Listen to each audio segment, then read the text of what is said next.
One of the main responsibilities of managers is to plan the future for their companies. But the uncertainties caused by the coronavirus outbreak have drastically affected our planning capacity. How long will the pandemic last? When will social isolation measures be over? When will companies and borders be able to open again? What are the economic impacts of these measures? When faced with all those uncertainties, managers may give up planning the future for their companies, which is a common mistake.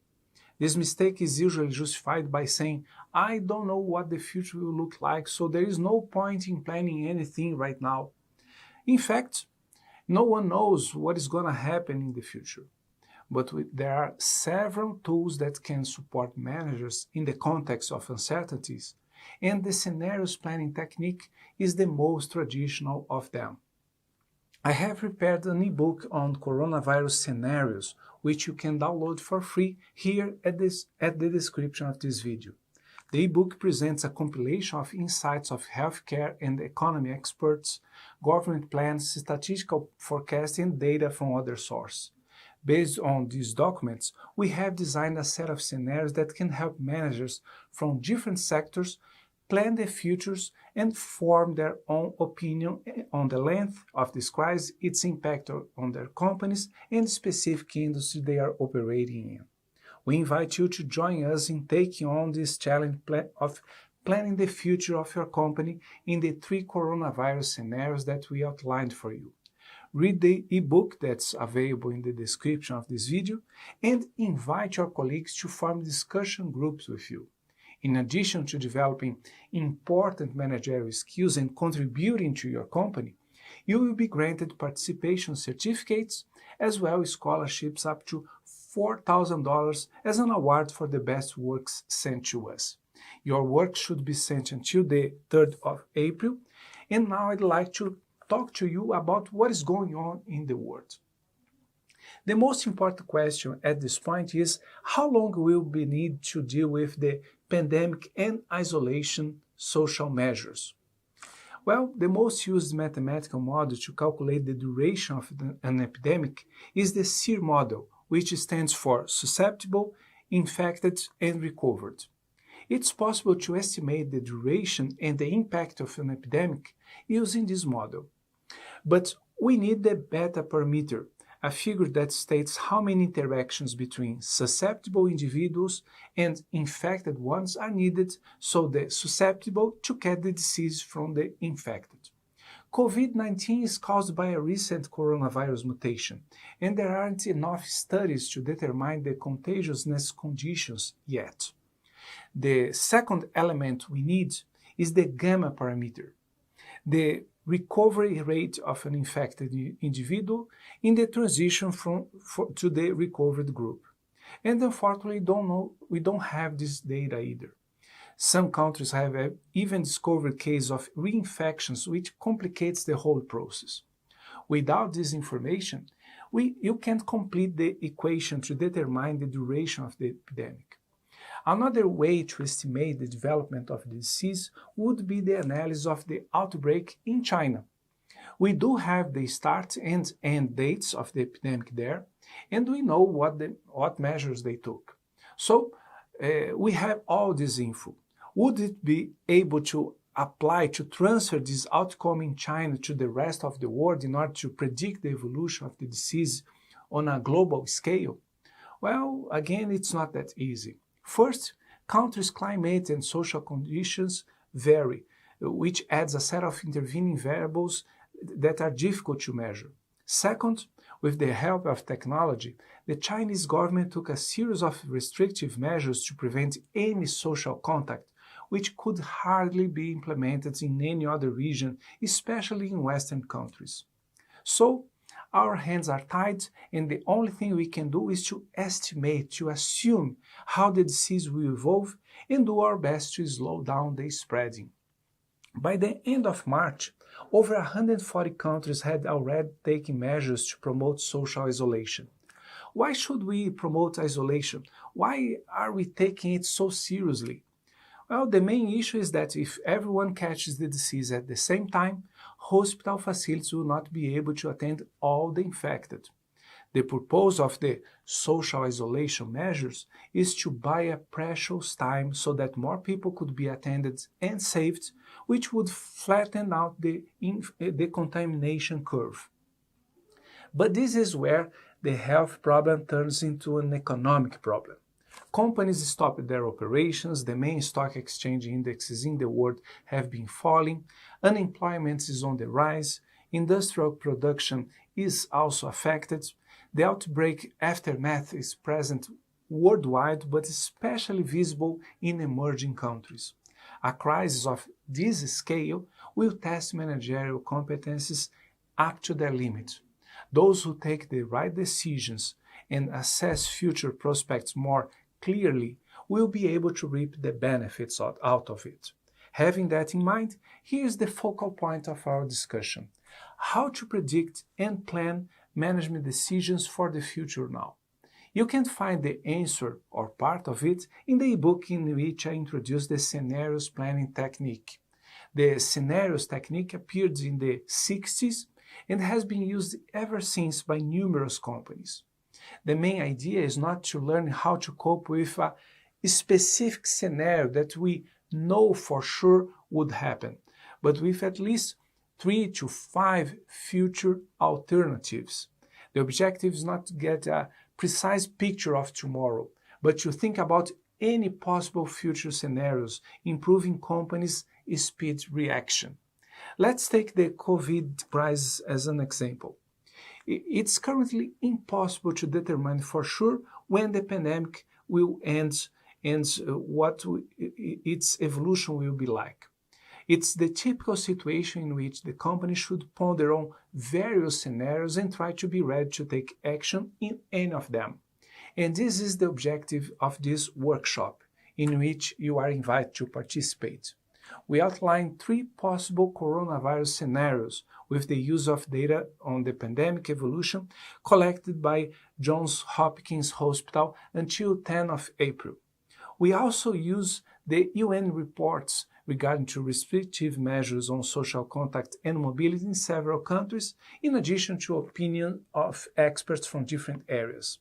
Supported by these documents, we present 3 scenarios. In the first scenario, we assume a mild evolution of the epidemic, when the virus is spread at the same way, at the same pace, with the same speed as in the first countries that reported the outbreak. We also have assuming that governments have been taking the right measures to slow down the contamination in this first scenario. In the scenario 2, we describe the situation by imagining a more aggressive evolution of the disease in the world, with government measures remaining efficient. And finally, in the scenario 3, we think about a context in which the pandemic becomes persistent and governments make mistakes in managing the crisis. This is the worst scenario, in which the lockdown is longer and the crisis gets worse. In the ebook, you will be able to read in detail how we predict the epidemic evolves in each of the 3 scenarios. All participants who join this competition and submit their works until 30th of April will receive a participation certificate, and the best works will earn scholarships offered by supporting universities of our events. All good? Deal. I will now take a 1-minute break and we'll be back for our Q&A, question and answer session. Bye-bye.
Hi, we are back here to our Q&A session. Thank you all for sending so many contributions to our debate here. I try to answer most of them live here and redirect some of the questions to the content of our ebook.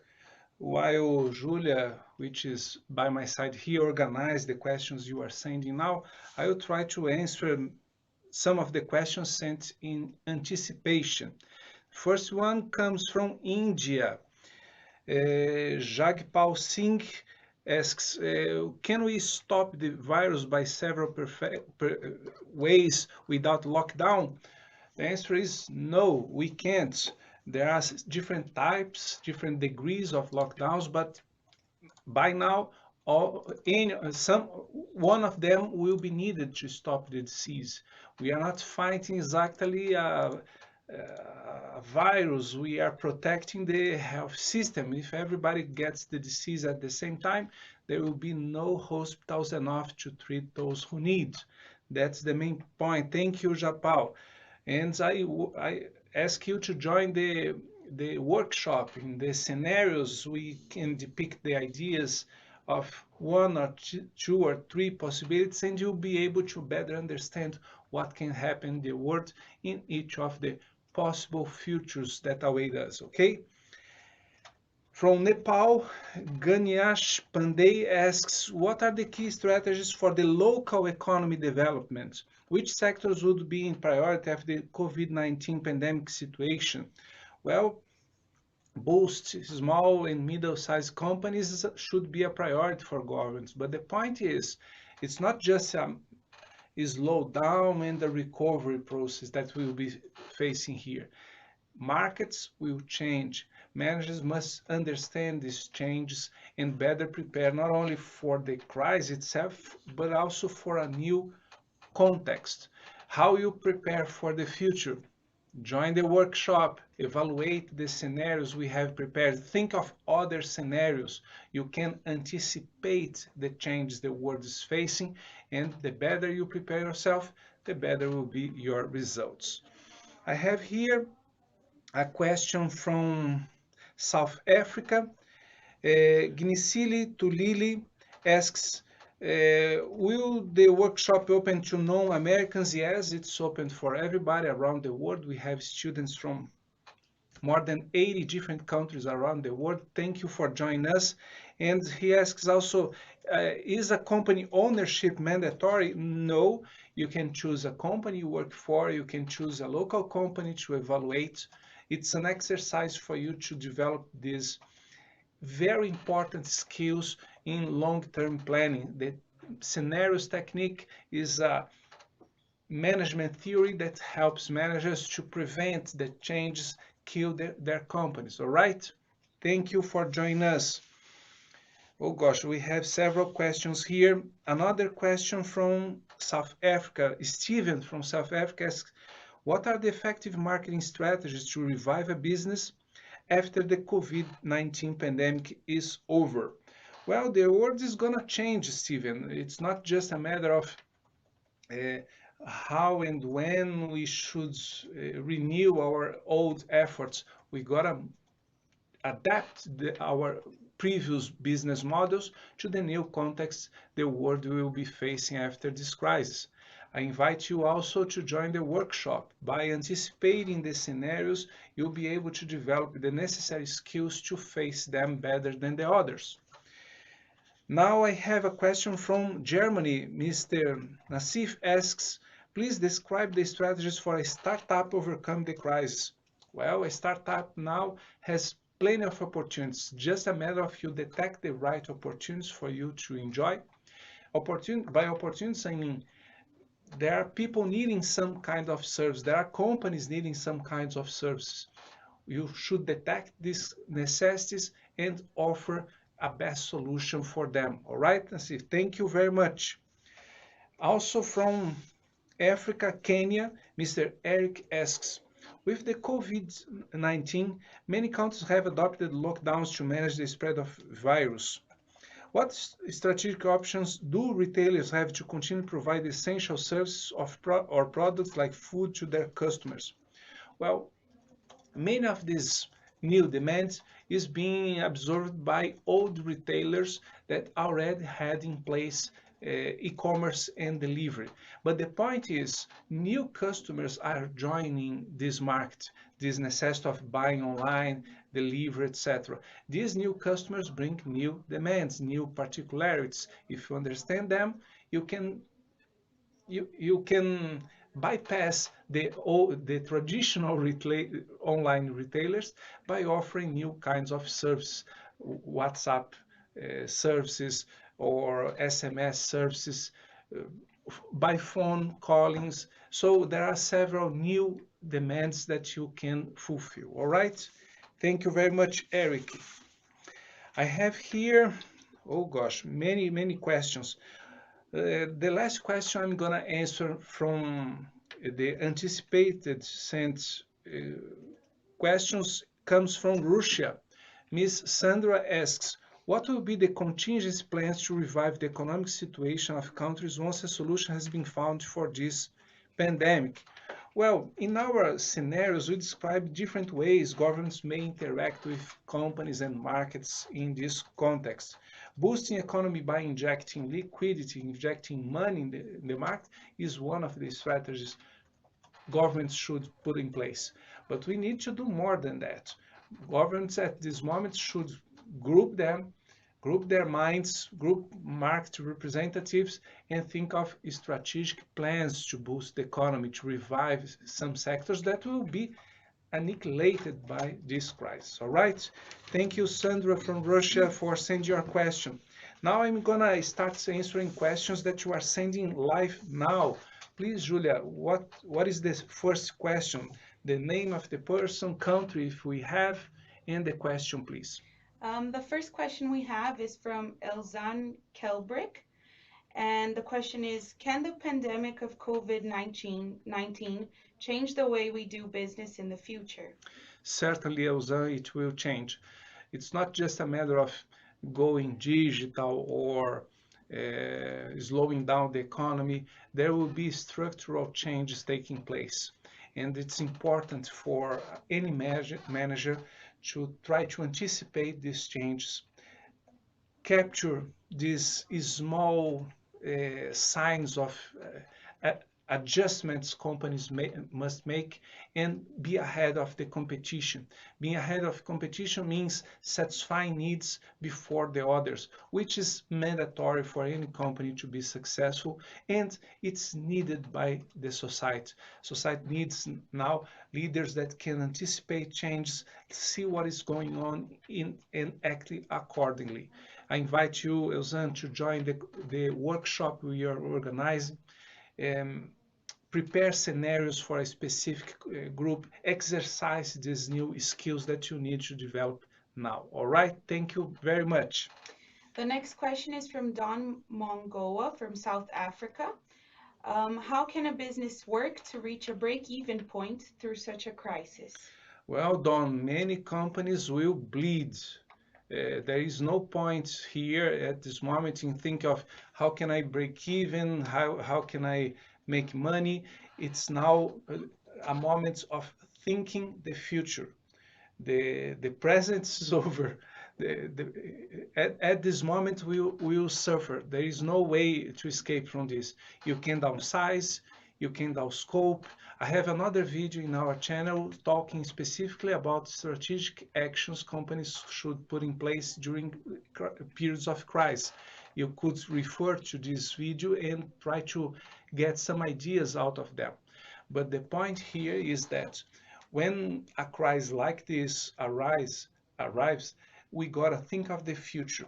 How how should we adapt our companies to this new context? What the possible futures will be look like? So don't join the workshop. In uh, I want to borrow your ideas, your understanding, your points of view regarding to these challenging times. All right. Thank you very much. We have a very interesting question from China Zamora. And the question is, given the nature of COVID-19, do you think specific industries have strategically taken advantage of the ongoing practice ethically? Well, in a certain sense, yes. There are companies that only by lucky they were ready to attend the new demands markets are needing now. But of course, being ethical at this moment is not only a moral obligation, but it's also mandatory for your company's survival. If the society realizes that at this moment, some companies taking advantage of the situation is maneuvering in an unethical way, this company will pay the price very soon. You cannot escape from the public observation in a context like this one, okay? Thank you very much for joining us, and please join the workshop. It's going to be very important for you, for us, for everybody. If more people like yourselves join this thinking of the future exercise. These exercises have the importance, have a crucial importance because it's going to help companies and managers to develop important skills for the long-term planning in a turbulent time like this. In regards to education systems, Faye Jimmy Clement has a question. What is the implication of COVID-19? What is the aftermath to world education systems? Well, Jimmy, one of the most anticipated aftermath is the digitalization. It's a trend, was already a trend, and this trend was emphasized, let's say, in this context, but it's not just a matter of delivering the same contents that we delivered before, but now do the same online. We gotta adapt our contents, we gotta change the way and the objective of the education in this moment. The world is going to change. It's not just a matter of slowing down and then recover, and in 3 years from now, everything will be like it was before. No, you can anticipate structural changes in societies, in markets, in governments, in people's lives, everything. All right, Jimmy? Thank you very much for sending your question. We are running out of time here, Julia. What are the last questions that we are sending now? We are answering now. We have a question from Masaja Fimbo, and this question is, what model can be best used to forecast or predict the impact of coronavirus on revenue collection by the government? What strategic options are available to governments? Well, there are several tools, statistical models that can help governments to predict the evolution of the economy and by them the evolution of the governmental revenues. But again, nobody can tell the future. Governments should also work on scenarios. If the scenario one takes place, there will be an outcome. Scenario two, scenario three, and governments should prepare themselves for all scenarios. And now, finalizing our conversation here, I'd like to emphasize that the scenario techniques that we are inviting you to develop is a managerial technique for you to think of the future. And we think in different ways, so we better be prepared for different possibilities the future awaits for us. Of course, you may be thinking, well, but if we have 3 or 4 scenarios ahead, how can I prepare for one and not be prepared for the other? That's the point. The point is that there are possible robust strategies that you can realize will be helpful for your company regardless to the future your company is going to face. That's the beauty of this technique. Once you realize the possible futures that can await for you in the future, you are able to develop some strategies for 1, 2, or 3 different scenarios, but you can also realize that some strategies called robust strategies can be useful for different possibilities. All right? So everybody, thank you very, very much for joining us today. I hope you stay safe, you stay with your family, you protect your family now, you protect your business, and keep developing important managerial skills for your career to be even better in the future, even under these difficult circumstances we are facing now. All right? Thank you very much. Have a wonderful day. Bye bye.